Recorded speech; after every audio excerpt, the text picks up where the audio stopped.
Earth, teach me.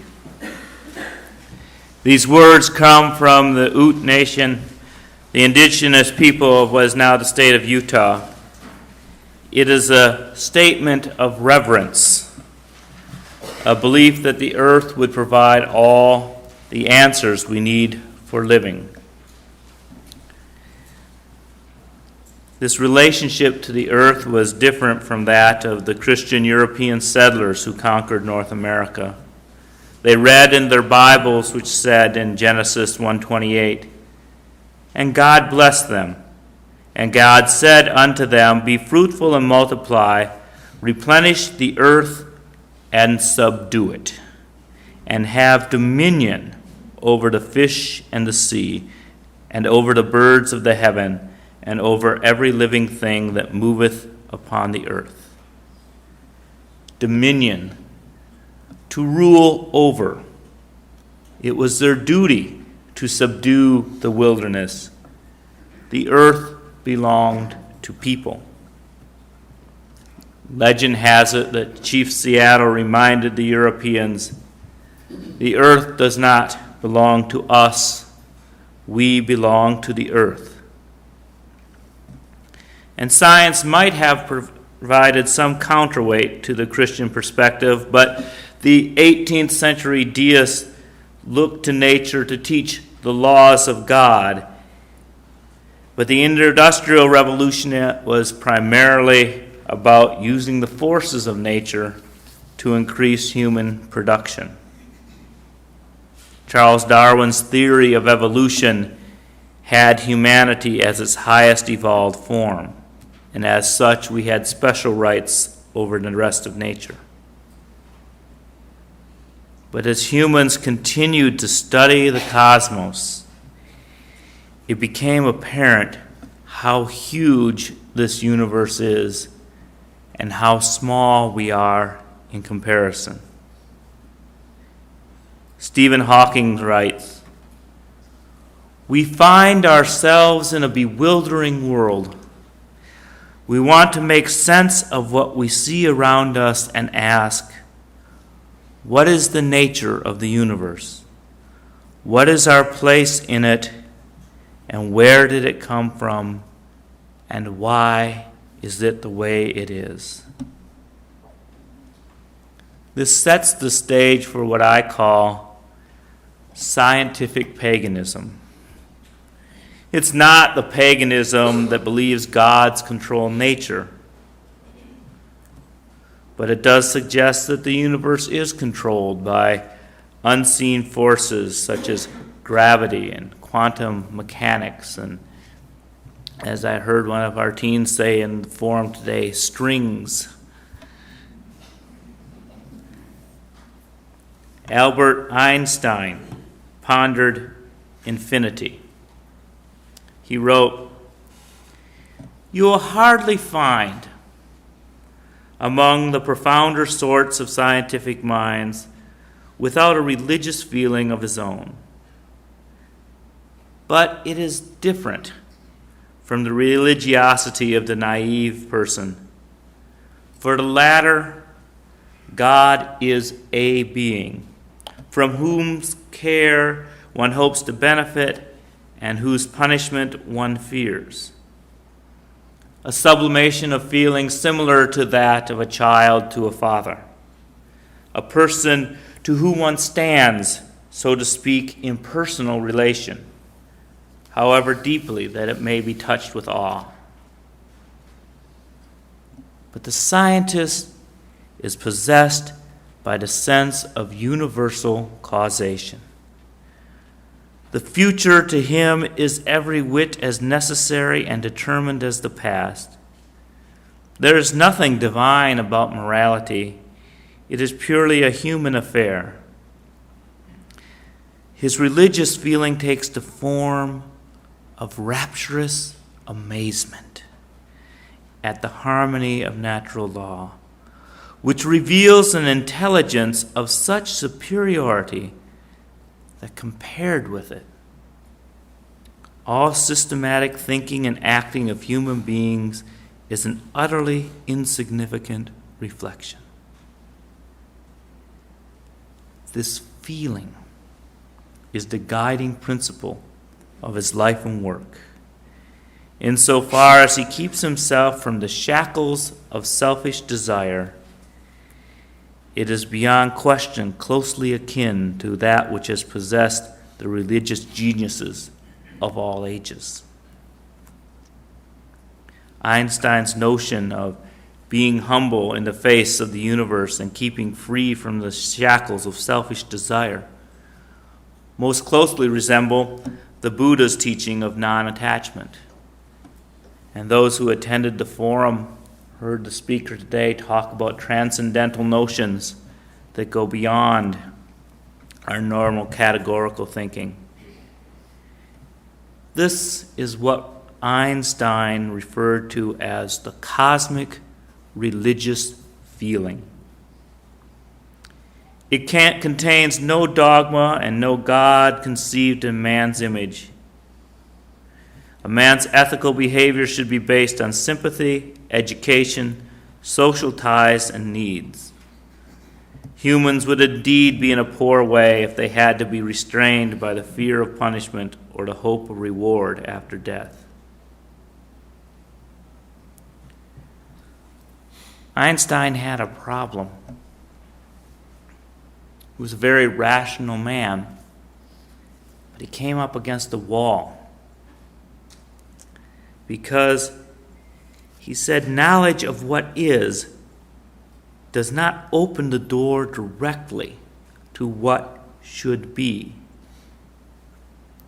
Knowing and understanding how the world works didn't necessarily tell him how do I live in my day-to-day life.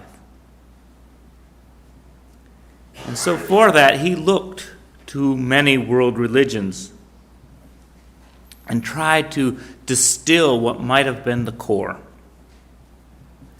And said that if one were to take the goal out of that religious form and look at it merely at its purely human side, one might state it perhaps thus: free and responsible development of the individual, so they may place their powers freely and gladly in the service of all mankind.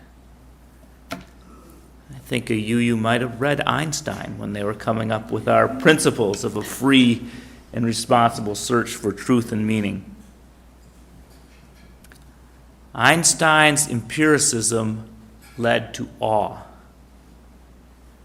And this awe led to a humility, which led to an ethic of serving humanity.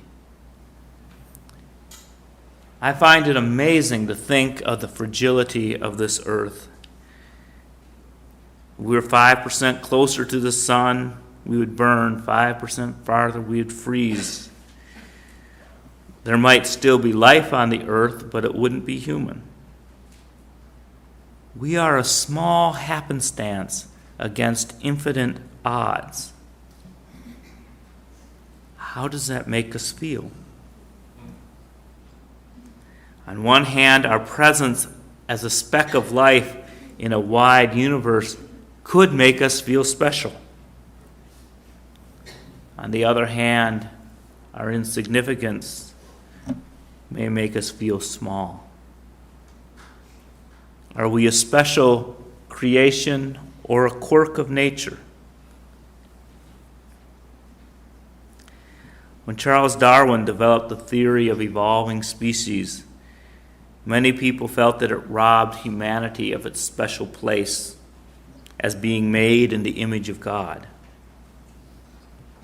But Darwin's notion of survival of the fittest led to the impression that humanity, by its survival and dominance, was indeed the fittest of all nature.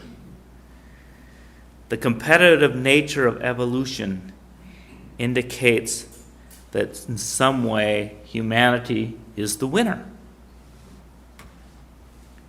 Humanity still retains that special place in Darwin's theory.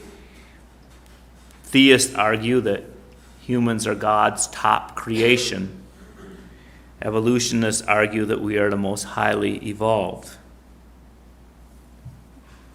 But what if evolution was about cooperation rather than competition? This question was asked by James Lovelock, who was a space engineer that worked with Carl Sagan and sending some of the Mars Voyagers out. And he was trying to look at why Mars was so barren, yet the Earth was so full of life.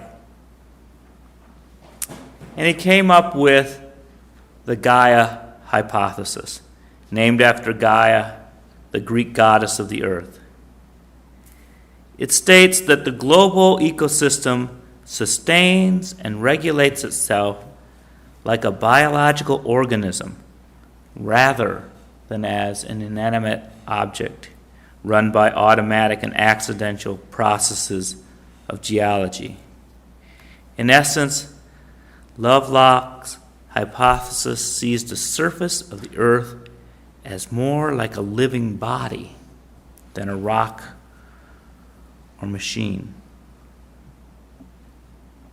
The entire range of living matter on Earth, from whales to viruses to oaks to algae, could be regarded as constituting a single living entity capable of maintaining the Earth's atmosphere to suit its overall needs and endowed with faculties and power far beyond those of its constituent parts. In 1988, he wrote, "You may find it hard to believe that anything as large and apparently inanimate as the earth is alive. Surely you may say the earth is almost wholly rock and nearly incandescent with heat. The difficulty can be lessened if you imagined a giant redwood tree. The tree is undoubtedly alive, yet 99% of it is dead. The great tree is an ancient spire of dead wood, made of lignin and cellulose by the ancestors of the one thin layer of living cells which constitute its bark. How like the earth, and more so, when we realize that many of the atoms of the rocks far down in the magma were once part of the ancestral life of which we have all come." Because he named his theory after the Greek goddess Gaia, or Mother Earth, his theory was more quickly embraced by environmentalists and theologians than by scientists. Scientists tend to object to the personification of natural forces. If the earth itself is alive, it must have intentions or instincts, just as a predator intends to kill its prey. But Lovelock maintains that beneath the poetry, what he really is discussing is a self-regulating biofeedback loop. He writes, "Occasionally, it has been difficult to avoid talking of Gaia as if she were known to be sentient. This is meant no more seriously than is the appellation she when given to a ship by those who sail her, as a recognition that even pieces of wood and metal may achieve a composite identity distinct from the mere sum of its parts." Evolution is a two-way process. Creatures do not just adapt to the environment. The environment adapts to creatures and is changed by creatures. And humanity is a great example. We are very adaptable. Our use of fossil fuels for heating, cooling, and transportation have greatly expanded the regions of the world where we can survive. Our agricultural prowess has led to population increase. These achievements have led many to believe that we are the crown of creation or the highest evolved form of life. But Lovelock's hypothesis asks us to consider that we might be beside the point. That if we make the earth uninhabitable for us, the earth probably will move on. Instead of being or conceiving ourselves as on the top of the world, we are instead part of the interdependent web. At what point are we contributing to the body of this planet? At what point are we becoming a virus that the planet will defend itself against? Perhaps on Earth Day we should not be asking what we can do to save the planet. We might instead ask how the planet might save or destroy us. Einstein talked about the intelligence of the universe and how that should humble humanity and inspire selflessness. And I heard that again in the few brief minutes I was in the forum this morning when said intellect must be balanced with compassion. Intelligence must be balanced with compassion in order to form a whole intellect and lead to wisdom. Will we be the dominant species or a collaborative part of something larger than ourselves? Humility. Humility is a religious quality. It is an inherent part of being human. One feels humble when compared to God, but getting rid of gods will not save us from humility. The cosmos and the planet are wonderful beyond our understanding. On the other hand, it's a miracle that we are here. Whether we are created or an accident, our existence is surprising and precious. That we are able to perceive the wonder of it all is inspiring. So often our lives get caught up in the mundane, and all we see are our immediate circumstances. We limit our perceptions. By remembering that we are part of something bigger, we can better tolerate others in our world. Instead of striving to dominate, we can choose to cooperate. The ethics of cooperation can stem from science just as it can from the world's religions. Einstein called it the cosmic religious feeling. I have referred to it as scientific paganism. It is the point where the reflection upon what is inspires humans to speculate on what should be.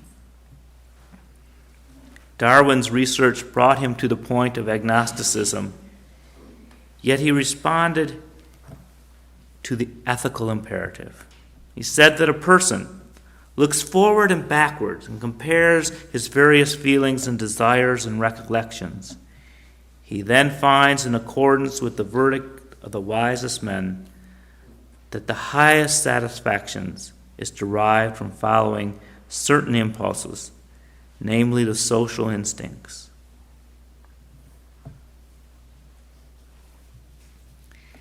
And there are times when he may react against those social instincts, but then has the satisfaction that he has followed his innermost guide or conscience. how our innermost self responds is a spiritual question. And the answer is in finding a sense of belonging.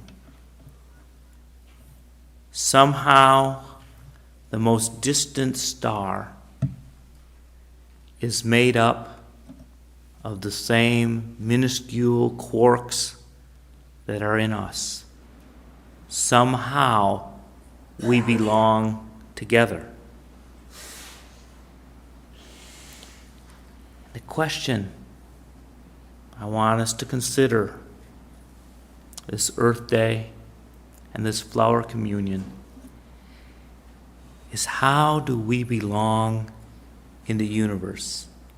How do we belong on the earth? How do we belong among other humans, among other animals? How do we belong in our families?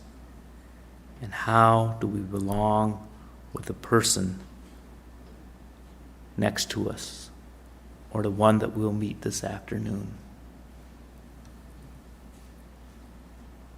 Earth Day to me is about connections. And I want to listen to your thoughts about how you've been inspired by science or religion to connect.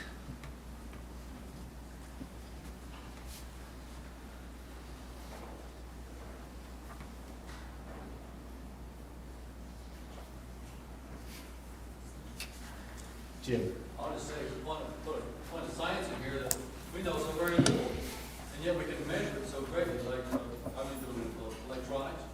And we can measure, we know that every time you have a moving electricity current, there's a magnetic field appears around it. We can measure it perfectly, we know exactly how much magnetism is going to be there, we have no idea why. And vice versa. If there's a magnetic field that's moving, it will produce an electric field. That's how our generators and everything, motors work. We have no idea. It's probably string theory.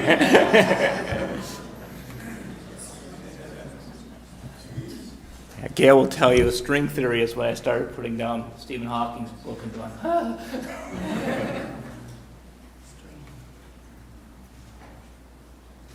Sure. I would say if Darwin's evolutionary theory, if we were the most evolved species, that needs to imply that we are the species with the most responsibility.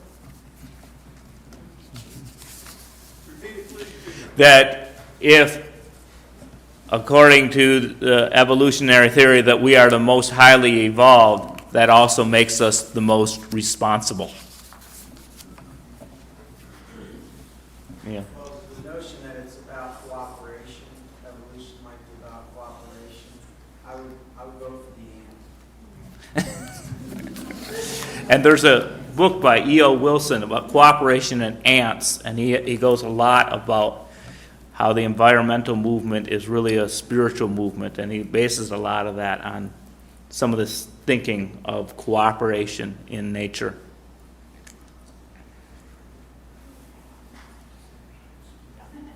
Well,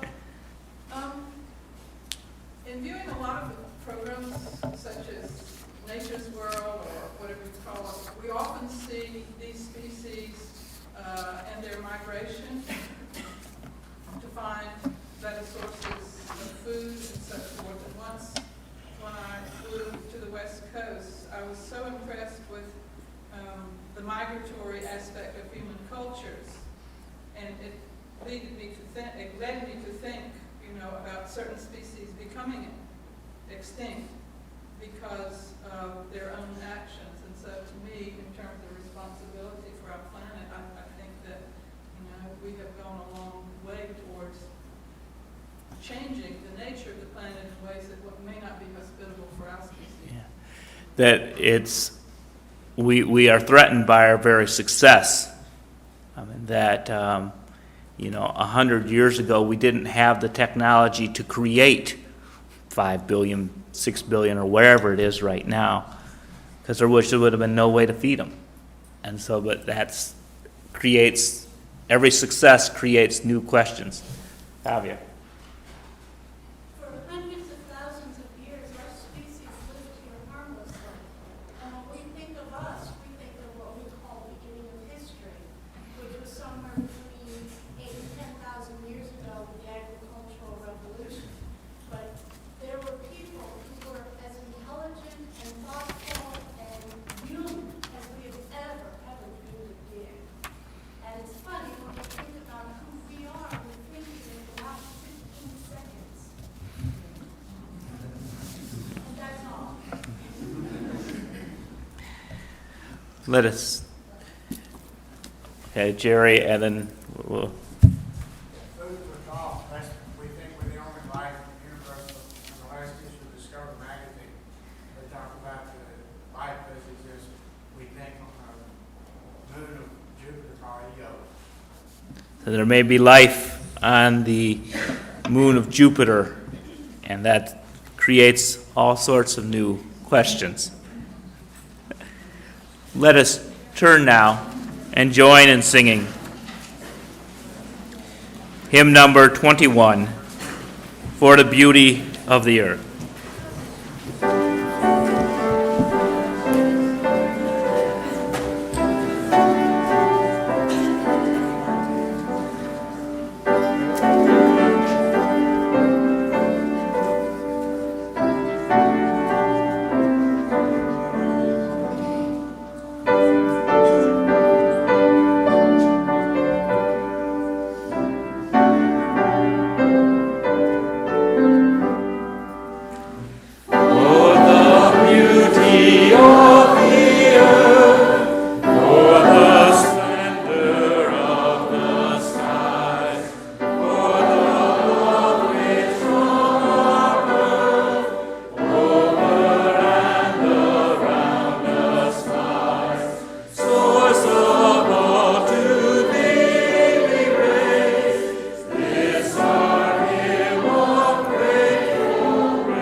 The wilderness and the dry land shall be glad. The desert shall rejoice and blossom. Like the crocus, it shall blossom abundantly and rejoice with joy and singing. May we turn